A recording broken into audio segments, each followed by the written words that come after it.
Tonight, I'm in Ottawa, where Tamara Lich is back in court. It's August 13th, and this is the Ezra Levant Show. Shame on you, you censorious thug.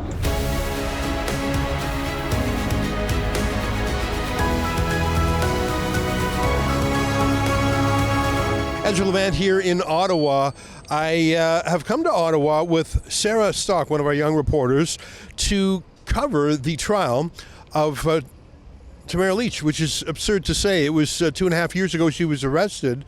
The trial itself has been in the courts, spread out over almost a year, over 40 individual days of hearings, dozens of witnesses. I was in the court today, I counted, there were 11 people. There was the judge, 3 clerks, 2 prosecutors, and 2 defense teams of 5 lawyers total. Just an absolute shocking amount of resources deployed to prosecuting Tamara Lich and her co-defendant, Chris Barber, on mischief charges. Mischief, which is the lowest order of crime in the criminal code, the kind of thing that you get charged with if you committed vandalism or if you broke someone's doghouse or mailbox or something. Like, it's the catch-all for minor offenses. Most mischief cases, the judge looks at you sternly, wags his finger and says, "I don't want to see you in this court again, young man. You fly straight now." Like, it's that. We've seen mischief cases across the country be dismissed with either the prosecution saying there's no public interest in proceeding, we're just going to stay the charges completely. I'm aware of some cases where someone who was charged with mischief just had to make a $100 donation to charity, and that was it, no criminal record. But they have thrown, according to one lawyer's estimate, $5 to $10 million worth of government resources at Tamara Lich and Chris Barber, and I think I know why. I think it's sort of obvious why, because she's the moral authority, the lovable Métis grandma from Alberta who was so sweet and never got sour despite what was done to her, despite being thrown into prison for 49 days, much of that in solitary confinement. She never lost her positive attitude, and others who were against her being discredited. David Lametti, the Justice Minister who approved the Emergencies Act, resigned in disgrace and scurried off Parliament Hill. Justin Trudeau himself rebuked by the federal court along with Chrystia Freeland for invoking the Emergencies Act and seizing people's money. All the antagonists on the pro-censorship, pro-martial law side have been rebuked in the public eye. In fact, many people who were for the lockdowns are now trying to pretend they weren't. They have not been able to besmirch Tamara Lich, and I hope that she is acquitted in this case, and that, if anything, this backfires on the state for trying to criminalize her.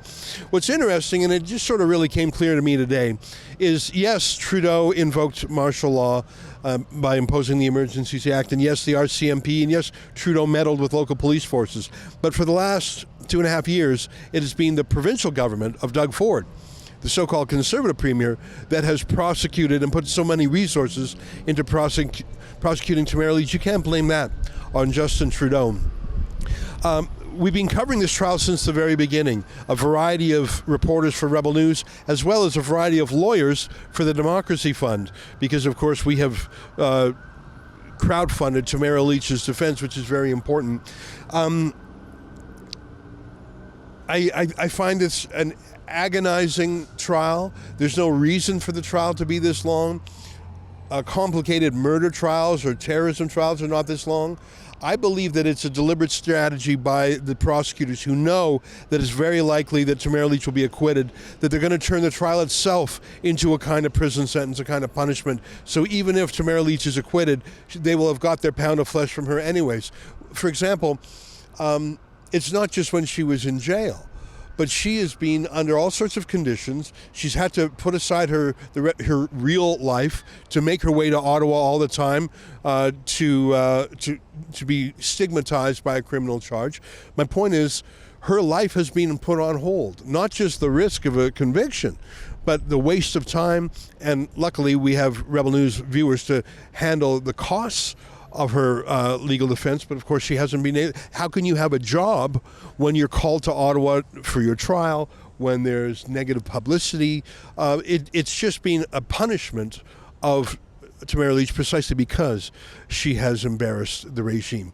All right, well, if you want to know the minute-by-minute updates on the court hearing, you can go to a page we put together called tamaratrial.com.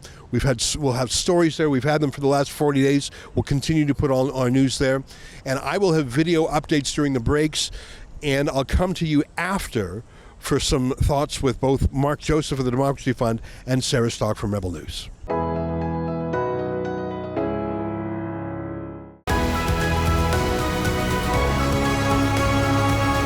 Well, we just wrapped up the first day of court. After weeks of kind of intermission, it's back at it. Ottawa is hot. It's the summertime. I think court will go for the rest of the week and into next week as well.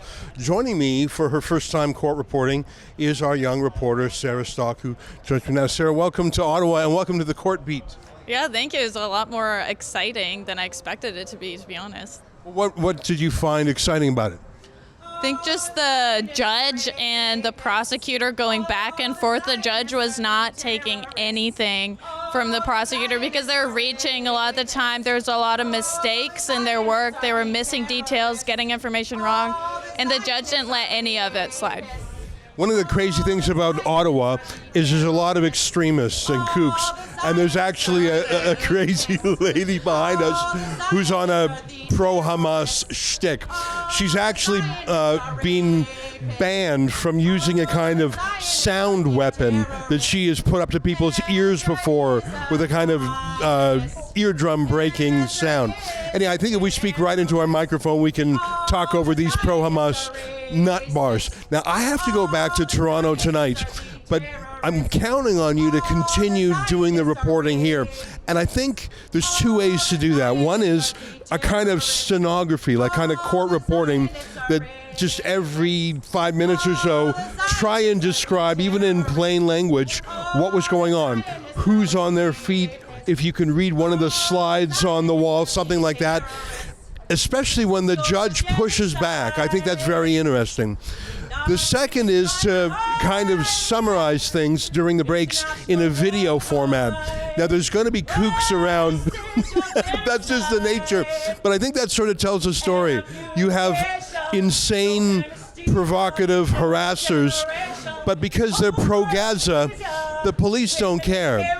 There was a massive march in Ottawa this weekend where they actually had a banner that said legal armed resistance. I don't know what legal armed resistance means. I don't think that's a thing. Truckers, if they would have said armed resistance, would have immediately been arrested and prosecuted, but not so with the pro-Hamas crazies. Yeah, I mean, they've pretty much taken away almost all of our gun rights in Canada. Isn't half of this trial, I know the Coots 4, there was some evidence of there being firearms just in the bed of a truck, and that was enough evidence to prosecute those freedom protesters for a trial that lasted also forever, and they were jailed as well. There's no firearms in this case, and that's one of the things that makes it so hard for the prosecutors. What they talked about for about an hour or two today was how the trucker convoy had lawyers, had accountants, had a PR team, had like a war room organizing everything. And so how do you prosecute someone for criminal mischief if they're engaging in such compliance? How do you say what they're doing is illegal when they're daily negotiating with the police on where to park the trucks? It'll be very interesting to see what they do here. We tried to provide a lawyer on the scene in Coutts, Alberta. We sent the lawyer, Chad Williamson, and his colleague to be there through the blockade. But it was, I don't know, I think there were trumped up charges there because there were weapons that were found. I'm going to have to go back to Toronto. I'm going to hand the torch over to you. Hopefully you won't be persecuted by the pro-Hamas crazies. Maybe because you're not Jewish, they'll lay off you, although I think she's genuinely mentally ill. Hopefully people can hear our interview anyway. Sarah, good luck to you. You're getting a taste of being a street journalist. Thank you so much, Ezra. You know, we're on the street, we're citizen journalists, and just because someone's an annoying rabble, I mean, some people call us annoying rabble too. So we have to have some tolerance for the kooks, just as long as she's not violent. I don't think we're that annoying. No, I think she set a new standard. All right, stay with us, more ahead.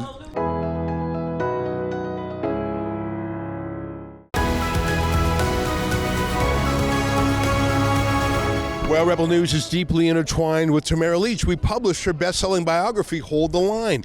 We covered the trucker convoy 2.5 years, and indeed now we are crowdfunding her legal defense with our friends at the Democracy Fund. That is, any donation to helptamara.com goes straight to the Democracy Fund, which pays for Lawrence Greenspan and his top legal team. Speaking of top lawyers, Mark Joseph is a staff lawyer at the Democracy Fund, and he is monitoring this trial and live tweeting it from the courthouse. Great to see you, Mark. Thanks for having me. You have been covering this case almost every day. You've been rotating with other lawyers from the Democracy Fund. I think this is, what, day 40 or something of the trial? Yeah, I lost track. I think it's up high 30s, could be 40, I'm not sure. I have never heard of a mischief trial going this long. Mischief can cover a lot of things. There was a case of someone who blew up a high-tension power line in Quebec, causing a blackout for an enormous number of people. I think he was charged with mischief. But even that shocking case that affected tens of thousands of people, even that did not deploy the same government, prosecution, police resources as this. I mean, and that's a shocking case, blowing up a hydro tower. It seems like the government is just pulling the wings off a fly to be cruel. Well, we had another lawyer, our staff lawyer, Adam Blake Galpo, do a little research to see what other types of cases, how long they usually take, and he found that some murder cases take a lot less time than this mischief case. There's been, a week-long murder trials, 3-day-long sex assault trials, but this one is getting up there. So we don't know why the Crown has chosen to devote this much judicial resources to this trial, so we can only speculate, but it is a lot of time. Well, I think the answer is sort of obvious. It's political. Tamara Lich was the symbolic figurehead, sort of the Joan of Arc inspirer of the trucker convoy. So smashing her and bringing her back down to earth, destroying her as a freedom icon is their goal. I notice on Twitter some people are saying this is Trudeau's prosecution. And in a way, Trudeau invoked the Emergencies Act. There were many RCMP and even military involved. But I think that the prosecution here is where all prosecutions other than some unique federal crimes are. It's the provincial government of Ontario, that is Doug Ford and his Attorney General, who are behind this prosecution. You can't say that prosecutors working for Doug Ford are Justin Trudeau's fault. Am I wrong? You know what? That's a good question. I'd like to speculate, but I really can't. Let's pull it back to the law. That's politics. I can give my comments on the politics, but on the law, how much you've been watching some of these, and so have others, and so is our guest who's just joined us right here. Welcome to the streets of Ottawa, where you make friends whether you want to or not. A lot of the evidence that was given by so-called witnesses for the prosecution, they actually didn't have any evidence touching on Chris Barber or Tamara Lich. They talked in general about the convoy, in general about what it was like to have the horn honking. And it feels to me like they're trying to graft on evidence about a political movement onto two particular scapegoats. The judge today pointed out a few times that there were a lot of trucker movements, a lot of trucker organizations. She asked the prosecutor, how is this hung around the necks of these two particular individuals who are on trial for crimes? Right, and I think that's a fair question. I mean, when you're accused of a crime, the evidence has to go to the particulars of your conduct in relation to that offense. So she was asking, okay, well, what direct evidence do you have about the mischief with relation to Ms. Barber or Mr. Lich? And so that general contextual evidence doesn't go explicitly to their individual conduct. I think that's a fair question she's asking. Today, the junior prosecutor, Siobhan Weschler, if I'm pronouncing her name right, was going through legal precedents, trying to convince the judge that the facts of the Lich and Barber cases, Chris Barber being the other defendants, match other cases. One of the things that I noticed that none of the cases that were proffered were from senior levels of court that would be binding. I didn't see any Court of Appeal rulings. They were all minor rulings which are not binding on this judge. But this junior prosecutor, Siobhan Weschler, pointed to the case of the University of Toronto pro-Hamas encampment that was there for almost 2 months. And instantly I thought there's so many differences between that case and this case. The first one is no one was charged with a crime for that Hamas encampment. Second of all, they were committing actual crimes, trespass, uttering threats the whole time. No one was charged. And in the case of the trucker convoy, it was actually peaceful. There was no violence. Most importantly, these folks have been jailed. Tamara Lich was jailed for 49 days. It just seems like a really easy to distinguish case that shows the two-tier policing. Weekly pro-Hamas marches, including, in some cases, uttering threats, no problem. Have a trucker protest, go to jail. Right. Look, it's hard for me to comment on the analogies or the disanalogies there. I mean, the judge noted that the encampment on the universities, that's a civil case. I think it was a civil injunction case. Right. It's just not comparable. These were weird cases the prosecution was putting up. Right. I think the judge pushed back a little on that. I don't know how much the prosecutor can make drawing in that civil injunction case. They're just separate issues. I mean, there's a different standard of proof at play as well. So I think probably the defense will jump on that. There was a case apparently was just ruled on in recent days of someone not in the trucker convoy but in some rolling thunder convoy. I don't know exactly what that is. I'm guessing that's motorcycles or trucks or something. Someone was yelling, "Hold the line," and waving at protesters. That man was convicted of mischief in recent days. I hadn't heard of that case. I think the name of the accused was Blanchfield or something. If that really is the law, that a court convicted someone for saying, "Hold the line," and waving, I feel like we're not living in a particularly free era right now. Yeah, that would be a little disturbing. I haven't read the case, but I think the judge did note, Justice Perkins-Bouvet is an excellent judge, and she pushed back a little bit, and she said, well, in that case, wasn't the accused on top of his truck yelling things? So she probably is wise to the fact that there is more than simply saying, hold the line. I think even in this case, the defense has made that point that simply saying that phrase doesn't constitute a mischief. I'm so glad you said that, and you're sort of correcting me. You're suggesting that there's more here that got that conviction. And the reason that that's important for me is I want to be accurate. The reason that's important for this trial is because this prosecution is desperately trying to say, look, the low level that Tamara Lich did is in other cases convicts of crime, but you're pointing out that there may be well more. And I think there's a few inaccuracies that are sprouting in. For example, they cited the case of Arthur Pavlovsky, who was convicted of mischief in Lethbridge, and his appeal is being heard next week in Alberta. And I know about that case because the Democracy Fund crowdfunded for that too, and I actually attended some of that trial. Just small things. The junior prosecutor said to the judge, oh no, he wasn't a pastor. And that was later corrected by another lawyer, and the judge said, I knew it. I knew I was right. And I don't know if a lot turned on that little error, but you have enough of these little errors, and I've got to think, a judge, you make one mistake, fine, everyone makes mistakes, but case after case, you're stretching the facts to fit, you're exaggerating a little bit here, there, you're omitting here and there. That's not going to win with a seasoned judge. What a seasoned judge is going to do and say, I can't take what this lawyer says at face value. I have to double check everything she says because I don't want to be tricked, because even if it's not on purpose, even if it's just being sloppy, not malicious, that deputy lawyer today on the prosecution side, I don't think she did her case any wins by getting so many facts wrong. Well, in fairness, when you're on your feet, I've been in this position, you're arguing cases, you're trying to marshal your arguments. Sometimes you miss little details, but judges, they never miss the details. In fact, Justice Perkins-Bouvet always says, okay, take me to the citation, take me to the quote, I want to read it for myself. So she's not going to miss that.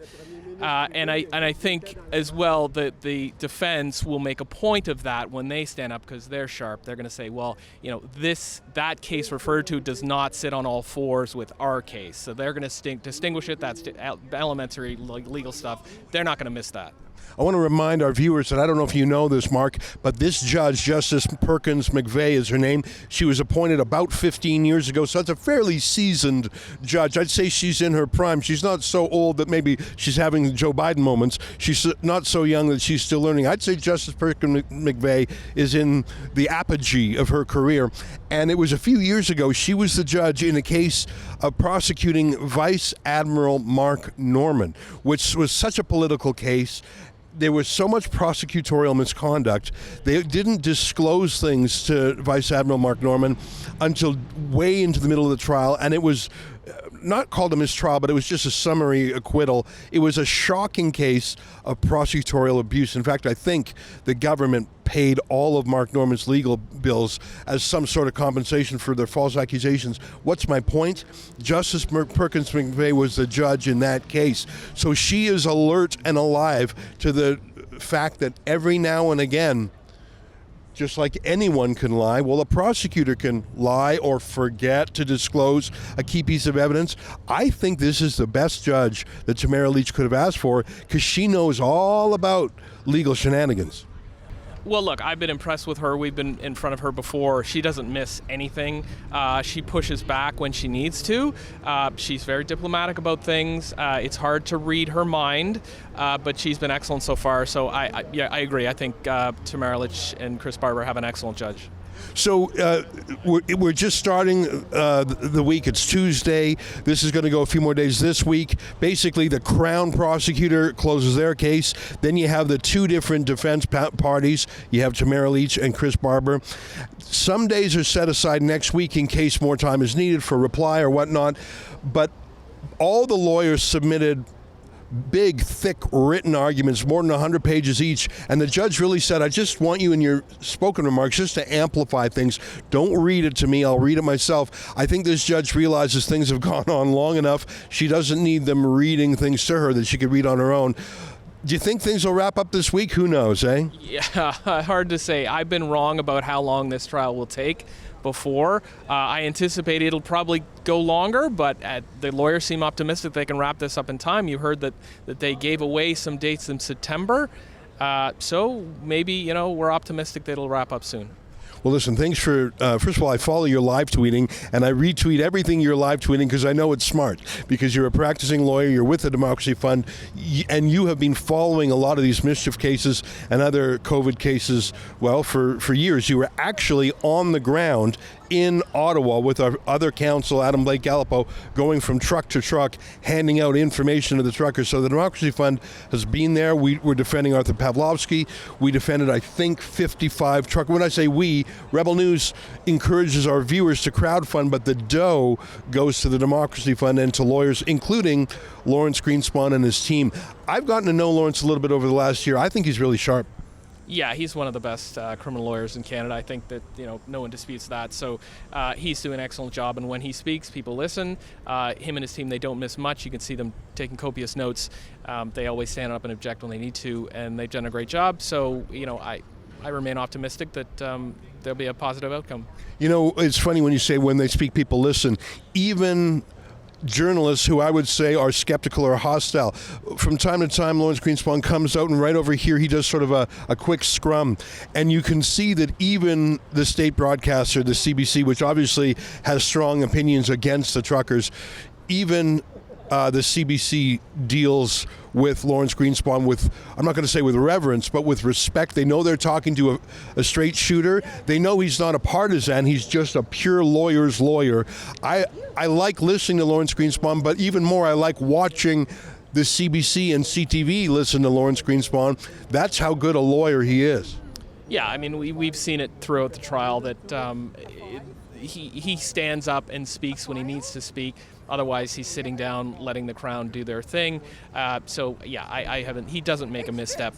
His team is excellent. And I think the judges respect a guy like that who's not wasting their time with blather. I had a chat with Lawrence Greenspan downstairs, and I presume it's okay to reveal it in public because it was just his speculation. I know how much his bill is because the Democracy Fund is crowdfunding it, and I don't think it's a secret to say it's approaching $500,000 for him and his two co-counsel who've been working on this for a year. But I said to Lawrence, what's your estimate of how much is being spent by the police and the prosecution and the court? And I put numbers to him and I said $5 million. He said north of that.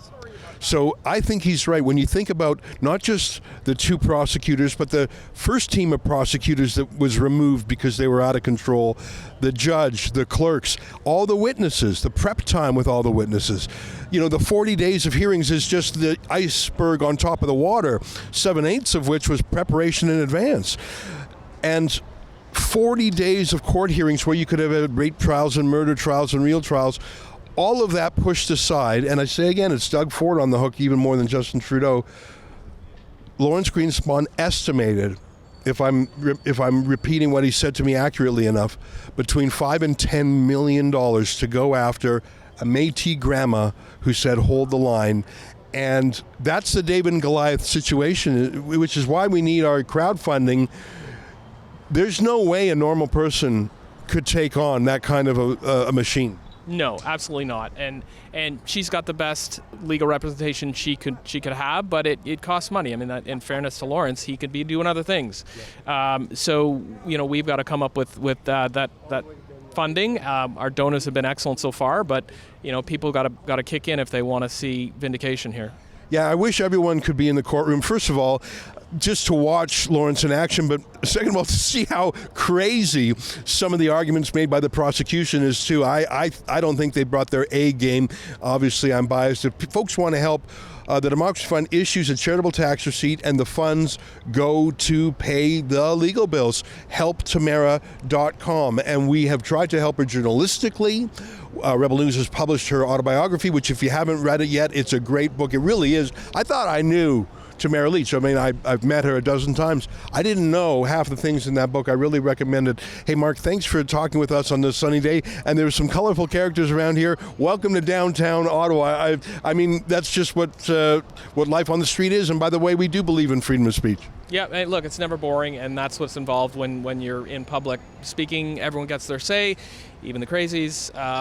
So, yeah. Well, some people call Rebel News crazy, and, Shakuna Songu, everyone has their taste. That's right, yeah. So thanks for having me, Ezra. I appreciate it. All right, there you have it. Mark Joseph, a senior litigator at the Democracy Fund. Democracy Fund has furnished the lawyer to Tamara, 3 lawyers, in fact, led by Lawrence Greenspan. And Rebel News is delighted to help promote that because we got to win this one. It's not just Tamara Lich who is on trial. They are trying to put the entire convoy on trial. Tamara Lich had an enormous moral victory over the government. In fact, if you chart it, it was from the lockdown that Justin Trudeau's decline in the polls began. They want to retroactively criminalize the convoy by convicting her. That's why it's so important to acquit her. I believe momentum is on our side. You'll remember that the Federal Court of Canada under Justice Mosley declared that the Emergencies Act itself was unconstitutionally invoked and implemented, really taking the wind out of the sails of Trudeau and his charter-busting thugs. We'll keep on reporting from it. This is our lunch break. We're going to go back in about half an hour and cover the rest of the day. I'm here today only, but my colleague Sarah Stock will be here all week, and I know you'll follow her both on Twitter and on video. We want to own the coverage of this story. It's so close to our heart. I'll talk to you a little bit later.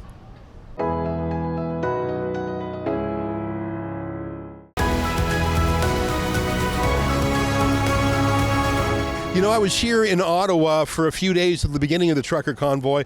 It was an amazing festival feeling. People were unironically breaking out in song, singing "Oh Canada," flying flags. It felt like a Stanley Cup victory night or something.